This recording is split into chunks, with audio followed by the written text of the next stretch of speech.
I'm pretty good. I'm torn. Like I'm not confident in my picks. Come on, man. Because there were so many. Like I mean, there was some good stuff. Yeah, there was some good stuff. Wait. Let's say hi to them. We haven't said hi to them. How are you guys doing today? Welcome to a new episode of Black, White, and Red All Over. Who are you? Ryan. I'm Victor. Okay, so mind-blowing week this week. Yes. Like target-rich environment. Yes, full of the stuff, the good stuff, the Duke. Like this is a great week. Yeah. Wow. Okay. Let's just jump. Let's just jump in. That's all we can do. Yeah.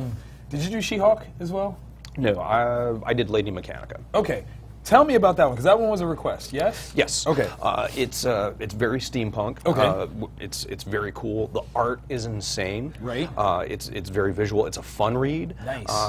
But it's as we'll get into with MPH. MPH has a lot of social commentary. Right. They don't really do anything like that in Lady Mechanika. It's just fun. It's gorgeous. And if you're on the fence, there's a monkey. There's a monkey in the issue. Oh my God. Yeah. Monkey in that one? Mm-hmm. There is a monkey in She-Hulk. Wow. Oh my God. Look at that. So She-Hulk was also a request. I hadn't been following it, but it's Chucky Soul. And you know I love me some Chucky Soul. Yeah.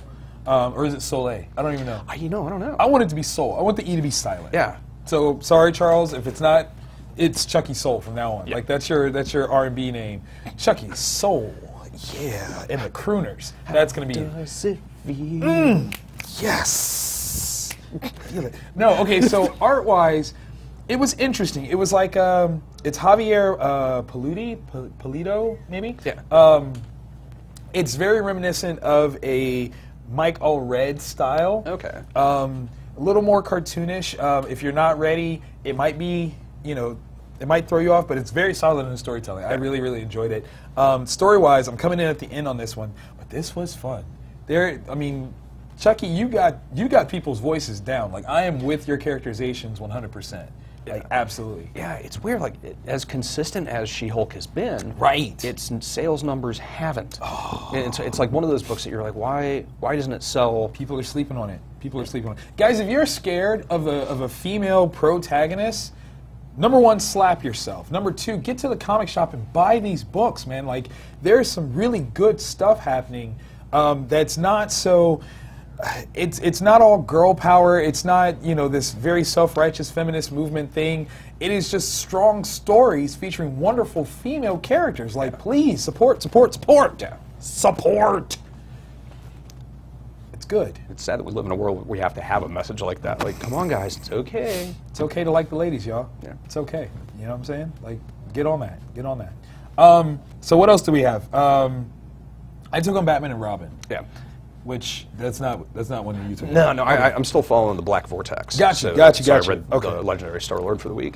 So with Batman and Robin, we are seeing like this dynamic paradigm shift of Robin with powers, and it's been elevated in this one, where Batman brings him in a situation that one would think he would never ever do, but it's Robin. He's playing with the big boys now. Yeah. He's playing with the big boys. Like, Bats calls him in for a big job, and it's a thing. But we are starting to see issues with this newly imbued Robin here. Everything might not be as he thinks it is. So this is going to be interesting. I think this is a very groundbreaking, pivotal turn in the Batman, use of Damian and things like that. I'm very excited about it, though. Solid. See how they get it through convergence. Yes. Yeah. Let's see how this plays out.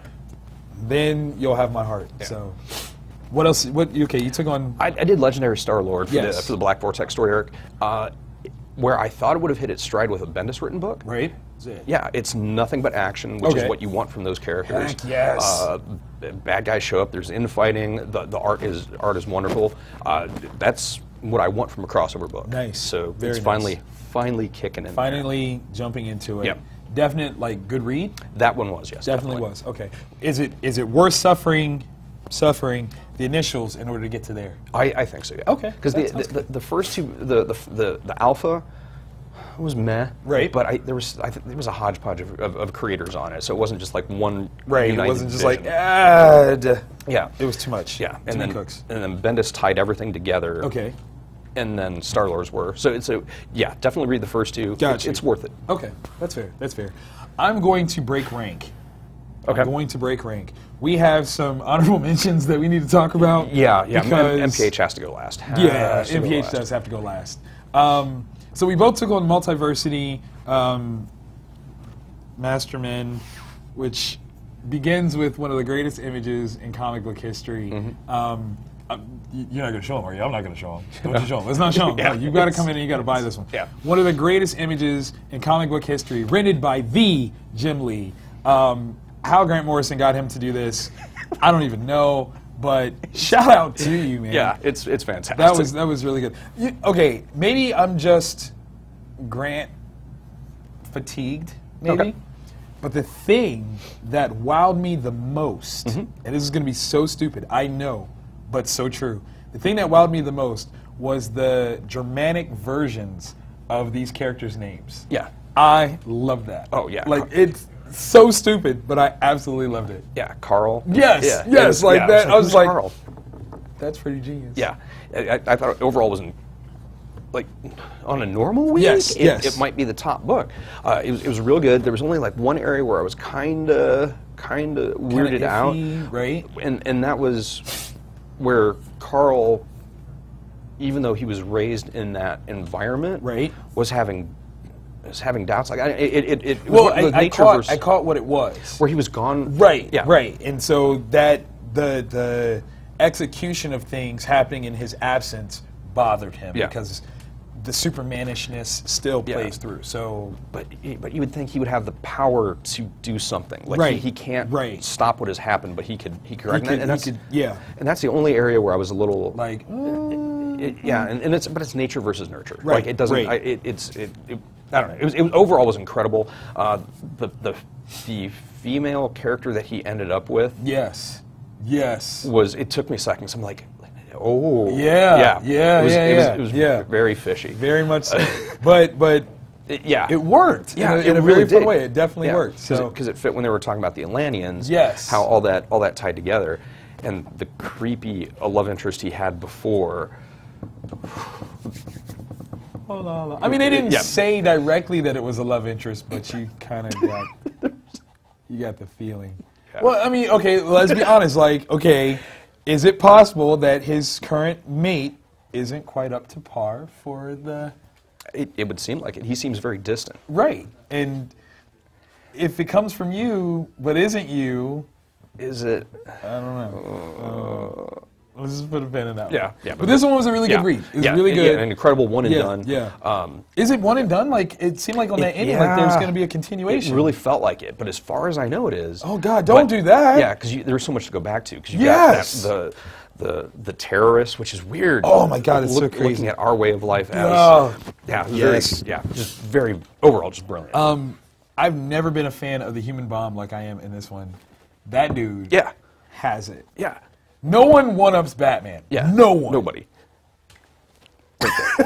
Right there. That's just, we're just end. Yeah. Boom. Period. The end. Yeah. No one does that to Batman. He did it. And it made perfect sense. Yeah. It was a brilliant issue. Just get that. I haven't even been the biggest fan of Multiversity, but get that. Yeah, that was incredible. Now, Tim spoke very highly of this one. Yeah.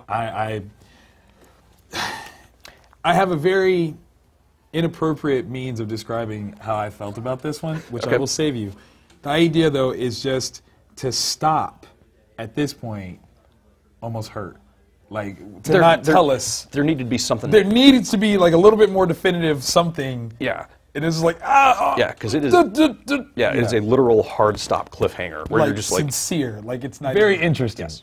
I need to know what happens next. Now, it's supposed to come out next week, right? Supposed to, yeah. Supposed to. Because this could be a very interesting move from DC about this incarnation of Batgirl. Yeah. Like, who's who? who is who? And if it's not, then who, what, where, and all of the above. So I don't know if this is a convergence lineup thing or what. Like, maybe that's the issue. Yeah. I got nothing. Yeah, and where they did that hard switch for this creative team, I just wasn't feeling it. I understand that. This issue, though, you're there. It cleaned up a lot of my issues. Yes. And then that last page. Just. Yeah, like what does that mean? Exactly. That was the question that I had. I was like, what exactly are you saying here? Because I'm not really sure. I don't want to presume. Yeah. What are you saying? And the fact that you turn the pages and it's like no more, you're like, I need it. I need to know. So good job to hook me to come back next week, you jerks. But you could have fed me just a little bit more. It's all right. Just a wee bit more. I know. Just come on. I took on 2 more books because I was in a happy place of reading today, and I was smart enough not to read MPH in the middle of everything. I'm a big dumb animal. Oh my God. I'm just a dumb animal. Dude. So I took on Bitch Planet number 3. This is the first Bitch Planet that I've actually read. It is genius. Like, if you are comfortable with your daughter specifically reading something that is a little bit more coarse image and hyping yourself and believing in yourself and being proud of who you are despite what the norms are, this issue especially, high five. Like Kelly Sue, I understand that you are currently in a situation, but if you would like to talk sometime, we may do so. Hello, hi. Your words are lovely. I'm just saying. I did read Invincible as well. I had a conversation where Bobby K came up, and so I figured I'd check this out. Honestly, it was Ryan Otley putting up pieces of the fight scene between Battle Beast and and Magnum PI that I wanted to see exactly how far it goes, and this is cute. Really interested in where this one's going. I know I said I was going to take a break, but this seems to be kind of ramping up to something without it being said that it's ramping up to something. So I'm kind of like, where are we going with this? I don't know, but I'm interested. So good reads across the board here on these honorable mentions. However, now, we have been great supporters of Mark Miller for the last year. MPH is one of those titles that we have actually been able to follow from the beginning to the end on this show. We've had interactions with him. We've spoken via Twitter. And he said that this was one of the most satisfying endings he has ever written. Dag nabbit if the man wasn't telling the truth. I almost table flipped. But in a very good table great flip. way. Like table flip, rip your shirt off, yell goal, and run around the store. Like he's about to ham this one. Like seriously. How do you without spoiling? Right. This is gonna be This is going to be one of those reviews where we say absolutely nothing to you, but we are absolutely conversing to each other, okay? So, by the midway point, where the situation is glorious. Yes. I loved that moment. Utilizing the hubris, utilizing the ironic situation of on the heels of Days of Future Past. That was a brilliant moment. Brilliant moment. Like, because I couldn't figure out how the character knew that he could ask the other character to do that and it would succeed. Exactly, because I felt like he was setting him up for the fall. But once it worked, that's when I was like, wait a minute, and absolutely brilliant. Absolutely brilliant. Because it's not often, I can say time travel, right? Because we already established that with baseball. It's not often time travel in stories, whether movies, comics, anything, ends well. Like it's just always has been one of the ones where like I cringed and I can't wait for like, oh God, here we go. But this worked. This went slow clap. Slow clap. Dude, like amazing. Absolutely amazing. I don't even know, like, and the fight scene wasn't in it in the traditional sense of good guy will beat the crap out of bad guy win. It was to create a situation that one character knew. It was just brilliant. Honestly, the thing that I loved was the utilization of super speed, almost in a sense of teleportation. Like they would be in an environment, and the very next panel they are somewhere else. As a statement of how fast they have moved. Genius. And the creating of death traps to try to split the teams up. God. It was amazing. So good. Absolutely amazing. It's it's an ending that was so satisfying, right? That you often don't come off of stories that have the level of intellect, the level of social commentary, yes, and then have that satisfying of an ending. Yes, this is Dog Day Afternoon, but they made it. Yeah. This is Butch Cassidy and the Sundance Kid, but the Army had the wrong village. Like that's like they went to the wrong village, and these guys are like, oh, all right, cool. Well, we'll just go on there. Yeah, fantastic. Yeah, brilliant. Everybody got what they deserved. Yes, but in a very warm, heartfelt way. Yeah, yeah. However, I've got one question. Yeah. Now, my question, I don't know if I should ask it via the show or if I should tweet. I am going to tweet. it. Yeah, because it's one that if anybody watches this before they read it, then it could be a thing. Yeah, it could be a thing. We don't want to tell that. But I have a question. We're being swayed here. Justin is over in the far corner over here, and he's swaying and dancing. Yeah. Shout out to Justin. Love you, Justin. Love you. I have a question mark. I'm going to tweet you in just a few minutes to ask you. If you can share with me this answer, that would be phenomenal. But it would just be the final piece to just touch it all together it's in perfection. The only loose end right. in a story where there's literally no loose ends. None. Everything is tied together perfectly. But I do wonder if this is a purposeful opening to play with something else. Yeah. I don't know. Yeah. So Mark's a smart guy. He is, man. So like I just actually saw a thing that he's like one of the 5th richest men in comics. Really? Yeah, yeah. Like that was the list. So awesome. Or most successful. Maybe it was most successful. Okay. Could be richest. I don't know. Either way, you deserve to be on the list. Yeah. High fives to you all around. 10s even. MPH, y'all. That was the book this week. Like there is no two ways about it. The book.